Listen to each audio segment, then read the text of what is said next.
এই রুমটা করতে আমার টোটাল খরচা হয়েছে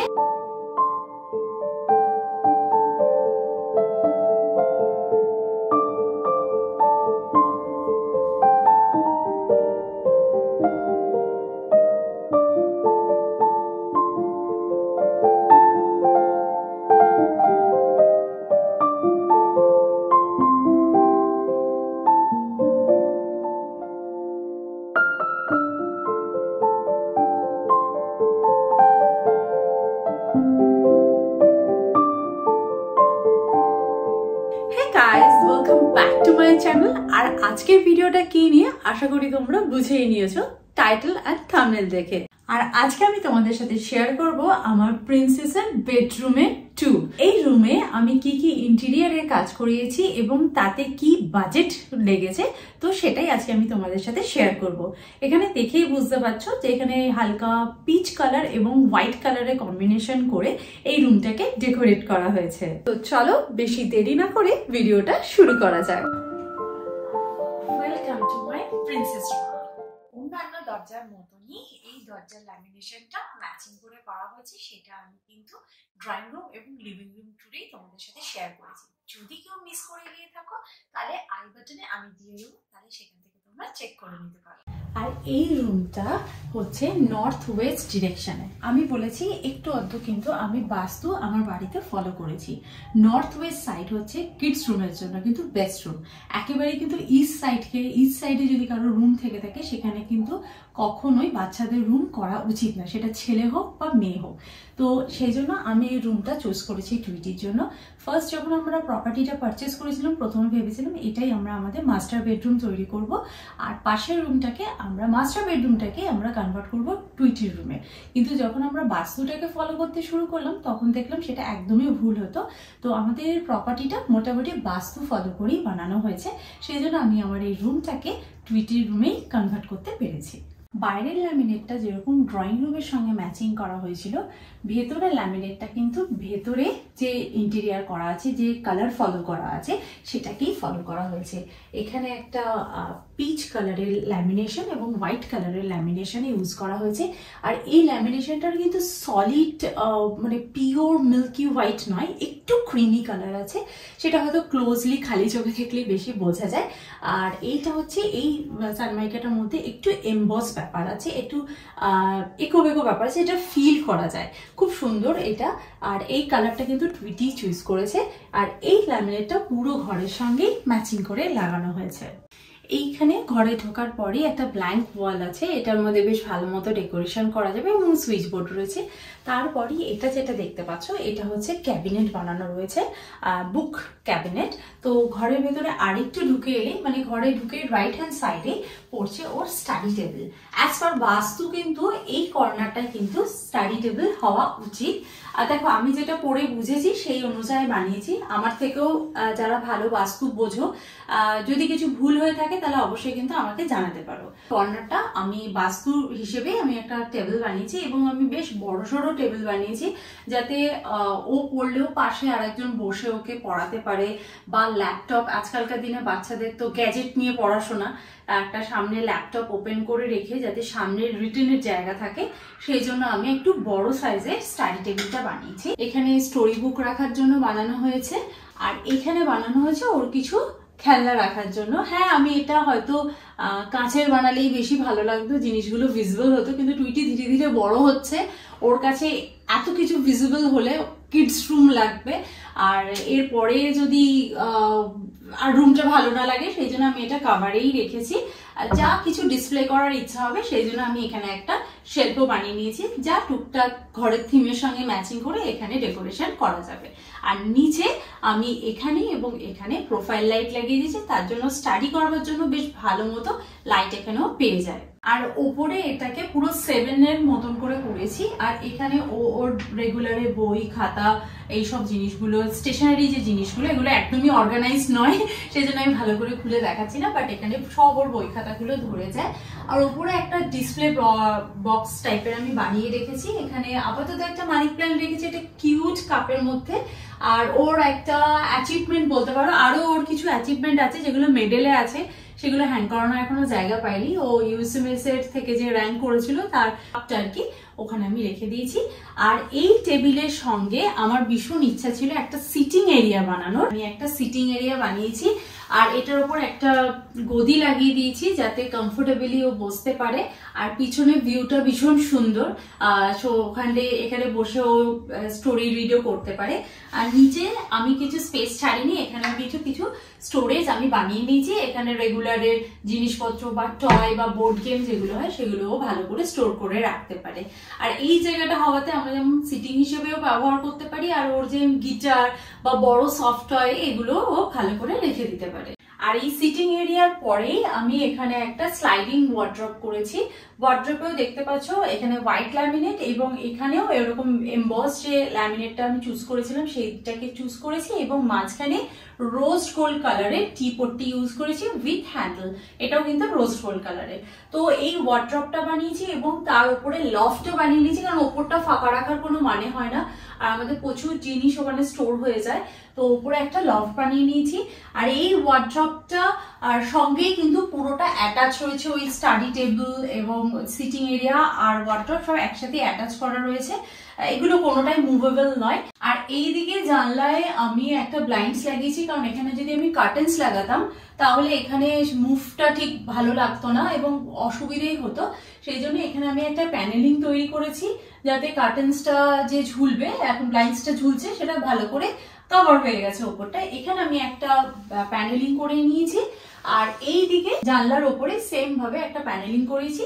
এটা তো এসি প্যানেলিং করাতেই হতো, কারণ না হলে এসি পাইপ টাইপ গুলো দেখা যেত, সেই জন্য। আর এই রডটাও এখান দিয়ে চলে গেছে আরামসে। এখানে বড় একটা উইন্ডো আছে, ওখানে একটা ছোট উইন্ডো, সুন্দরভাবে কভার হয়ে গেছে। আমাদের মাস্টার বেডরুমের বেডটাকে যেমন কাস্টমাইজ করতে হয়েছিল, একটা ওল্ড বেডকে একটা হাইড্রোলিক বেডে কনভার্ট করেছিল, এই বেডটা কিন্তু একদম স্ক্র্যাচ থেকেই করা। আর এটা সিম্পল একটা হাইড্রোলিক বেড, খুব ইজিলি এটা পুল করা যায় এবং পুশ করা যায়, যেটাতে আমি জিনিসপত্র প্রচুর স্টোর করতে পারি। আর ম্যাট্রেসের ওয়েটটা না তখন ওয়েটই মনে হয় না, যেহেতু হাইড্রোলিক রয়েছে। বেডটা রেডি করেছি হাইড্রোলিক বেডে এবং এখানে হেডবোর্ডটা এই পার্ট থেকে ওই পার্ট একটা লম্বা একটা পার্টে আমি করেছি।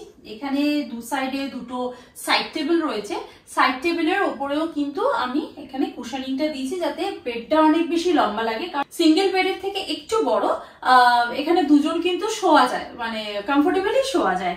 তো সেই জন্য আমি এই হেডবোর্ডটাকে বড় করেছি যাতে বেডটা অনেক বেশি বড় লাগে। আর কিডস রুমে না বেশি বড় বেড দিয়ে বেসিক্যালি কোনো লাভ হয় না, যাদের দুটো কিডস আছে তাদের জন্য ঠিক আছে, কিন্তু টুইটিতে একাই শোয়, সেজন্য বেশি বড় বেড বানানো মানে হচ্ছে ঘরটা জোড়া করা, সেই জন্য আমি সিঙ্গেল বেডই বানিয়েছি। আর এই হেডবোর্ডের ডিজাইনটা কিন্তু আমার ইন্টেরিয়ারই আমাকে চুজ করে দিয়েছিল, কালারটা আমি চুজ করেছি, এমনকি ফেব্রিকটা পর্যন্ত আমি কিনে এনে দিয়েছি, মানে ওরা পেমেন্ট করেছে কিন্তু আমি কিনে এনে দিয়েছি।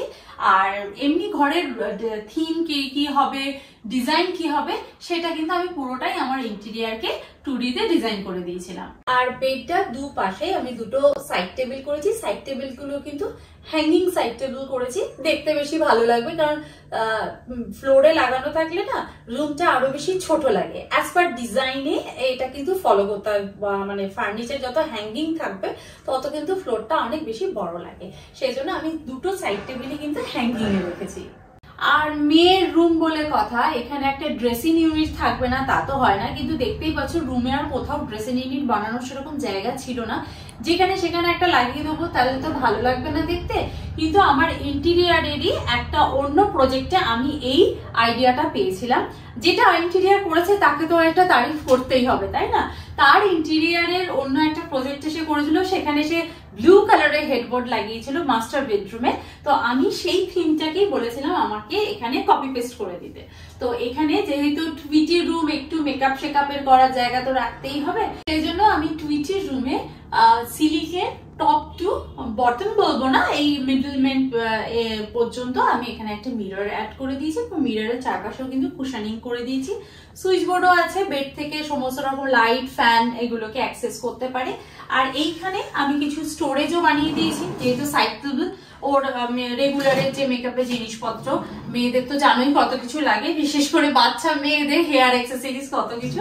আর এই হাইড্রোলিক বেডটার তলায় আমি এখানে একটা প্রোফাইল লাইট অ্যাড করেছি, কারণ হচ্ছে এটা না ফ্লোরে যখন পড়ে দেখতে খুব সুন্দর লাগে, পুরো ঘর অন্ধকার করার পর যখন এটা আমি জ্বালাই ভীষণ সুন্দর লাগে। সেই জন্য আমি, এটা আমার শখ ছিল, সেই জন্য আমি এটাকে ফিক্স করিয়ে নিয়েছি।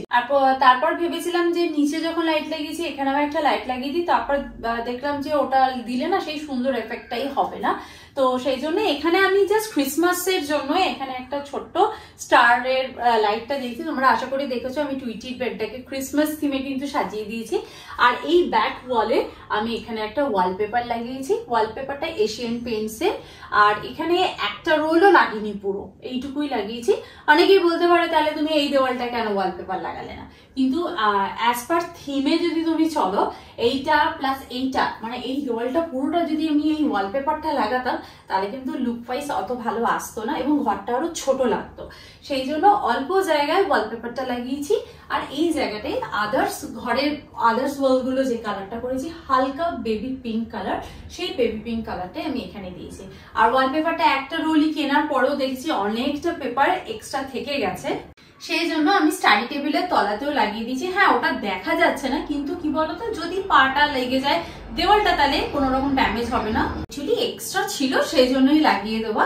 আর এই চেয়ারটা কিন্তু ইন্টেরিয়রের সাথে নয়, এই চেয়ারটা আমি আলাদা করে একটা লোকাল ফার্নিচারের শপ থেকে, যেখান থেকে আমি সোফা কিনেছি সেখান থেকেই আমি এটাকে আলাদা করে পারচেস করেছি।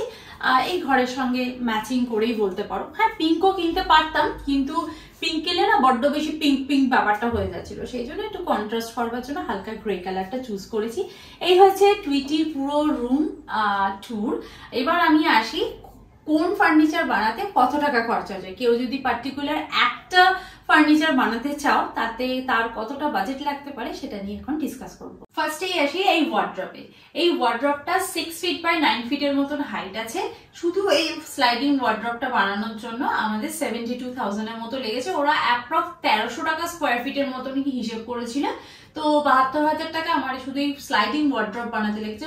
ওয়ার্ড্রপ নর্মাল বানালে কিন্তু খরচা অনেকটা কম হয়, স্লাইডিং ওয়ার্ড্রপ বানালে কিন্তু খরচা অনেকটা বেশি হয়। এবার আমার কাছে প্রশ্ন আসতে পারে এখানে তুমি নর্মাল ওয়ার্ড্রপ বানালে না কেন। এখানে যদি নর্মাল ওয়ার্ড্রপ বানাতাম তাহলে পাল্লা হয়তো ওপেন হয়ে যেত, কিন্তু কি বলতো পাল্লা ওপেন করার পর যাতায়াত করার জায়গা থাকতো না, কমফোর্টেবলি আমি ওয়ার্ড্রপটাকে অর্গানাইজ করতে পারতাম না, সেই জন্য। তো এই ওয়ার্ড্রপটা যেহেতু আমি বললাম ভেতরে আমি কতগুলো ড্রয়ার বানিয়েছি, সেই জন্য খরচাটা কিন্তু একটু বেশি হয়ে গেছে।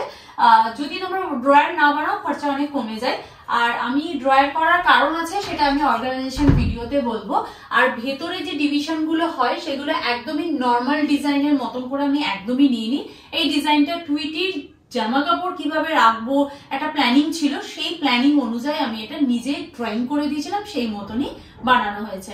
নাহলে ইন্টেরিয়াররা দুটো ড্রয়ার দিয়ে দেয়, পাতলা ড্রয়ার, আর ওপরে হ্যাঙ্গার আর নিচে দুটো শেলফ, এই করে ওরা ছেড়ে দেয়, কিন্তু আমি এটা নিজে দাঁড়িয়ে থেকে ডিজাইন করিয়ে নিয়েছি। যেহেতু এই স্টাডি টেবিল এবং সিটিং এরিয়াটা একসাথে অ্যাটাচ, তো এর প্রাইসটাও অ্যাটাচই হয়েছে। এটা 43,000 মতো লেগেছে এই পুরো স্টাডি টেবিলটা, ওপরে ক্যাবিনেটটা এবং সাইডের ক্যাবিনেট উইথ এই সিটিং এরিয়া, এই পুরোটা নিয়ে আমার খরচা হয়েছে 43,000 এর মতো। আর দেখতেই পাচ্ছ এখানে কিন্তু আমার ড্রয়ারও করা আছে, মানে এরকম 3খানা ড্রয়ার আছে, এখানে একটা, এখানে একটা, আর এখানে একটা। তো ড্রয়ার করলেই প্রথমেই বললাম চ্যানেলগুলোর জন্য একটু খরচা বেড়েই যায়, তবে স্টাডি টেবিলের তলায় একটু ড্রয়ার থাকাটা দরকার, সেই জন্য আমি 3টে ড্রয়ার এখানে বানিয়ে নিয়েছি। এখানে সাইড টেবিলটা বানানো হয়েছে। সাইড টেবিলে এই সাইড টেবিলটা একটু চওড়া আর ওই সাইড টেবিলটা একটু ছোট। এটা যেহেতু আমি ড্রেসারে কনভার্ট করেছি সেই জন্য, আগে কিন্তু এটা ছোটই ছিল, পরে এটাকে একটু বড় করা হয়েছে। তো এই দুটো সাইড টেবিলের জন্য 3,000 করে লেগেছে, মানে 3,000 প্লাস 3,000 টোটাল 6,000। আর এই বেডটা, এই হাইড্রোলিক বেডটা বানানোর জন্য 45,000 খরচা হয়েছে। 45,000 কিন্তু শুধুমাত্র এই বেডটার জন্য নয়, বেড অ্যান্ড হেডবোর্ডের এই কুশনিংটা নিয়েই কিন্তু 45, অবভিয়াসলি বেড থাকলে হেডবোর্ড তো হবে। তো যাই হোক এই দুটো মিলিয়ে 45,000 মতন খরচা হয়েছে। আগে যখন আমার ইন্টেরিয়ার ডিজাইন করেছিল তখন এই থিমটাই এইখান অব্দি ফলো করা হয়েছিল, পরে আমি বললাম অন্য ডিজাইন দেখে আমি যেহেতু এটাকে কপি পেস্ট করিয়েছি, তো এই মিররটা ফিক্স করানোর জন্য এখানে একটা মোটা ল্যামিনেট করা আছে, তারপর এই মিররটা ফিক্স করা আছে। তো এই ড্রেসিং ইউনিটটা বানানোর জন্য, মানে শুধুমাত্র ড্রেসিং ইউনিটটা বানানোর জন্য 5000 এর মতন আমার খরচা হয়েছে। এই রুমে যেহেতু দুটো প্যানেলিং করা আছে, দুটো প্যানেলিং মিলিয়ে আমার 15000 এর মতন খরচা হয়েছে।